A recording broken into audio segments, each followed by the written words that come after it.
একটা স্ট্যাটাস দিয়েছিলাম, কোটা নয় গোটা দেশ সংস্কার করা লাগবে। 24-এর ছাত্র নাগরিক অভ্যুত্থানে, এই অভ্যুত্থান যখন শুরু হয় আমি তখন সাউথ আফ্রিকাতে একটা স্ট্যাটাস দিয়েছিলাম, কোটা নয় গোটা দেশ সংস্কার করা লাগবে।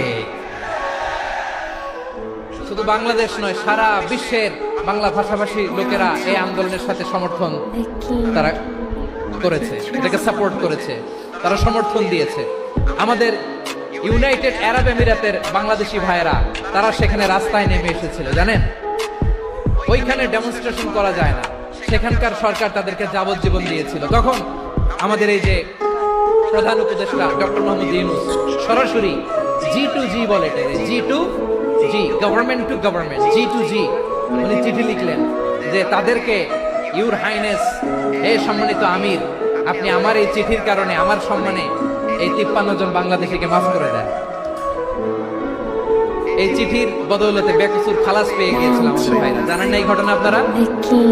তাহলে গভর্নমেন্ট টু গভর্নমেন্ট চিঠি দেওয়া হয়। সপ্তম হিজরিতে বিষ্ণু ইসলাম সব সুপার পাওয়ারের কাছে চিঠি দিলেন, রোমান সম্রাটের কাছে, পারস্য অধিপতির কাছে, মিশরের অধিপতির কাছে, সবার কাছে চিঠি লিখলেন। চিঠির ভাষা ছিল এরকম, মিন মুহাম্মাদিন রাসূলিল্লাহ ইলা মুকাওকিস আযীমিল কিবত, মুহাম্মদ রাসূলুল্লাহর পক্ষ থেকে মিশরের বাদশার কাছে, আসলিম তাসলাম, ইসলাম মানো শান্তিতে থাকবা, সালামুন আলা মান ইত্তাবাআল হুদা, শান্তি তার জন্য যে হেদায়েতের অনুসরণ করে। সুবহানাল্লাহ পড়েন।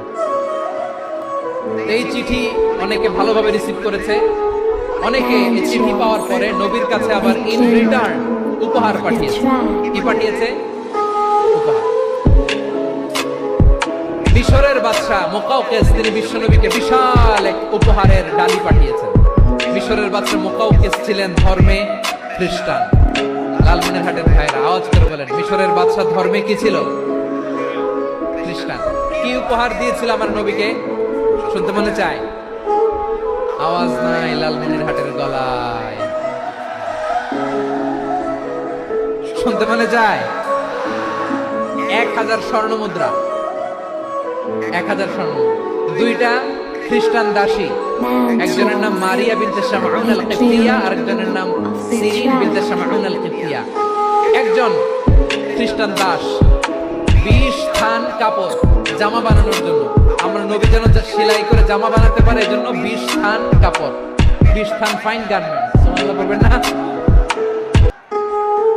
এরপরে একটা গাধা যেটার নাম ছিল উফাইর, আর একটা খচ্চর, এটার নাম ছিল দুল।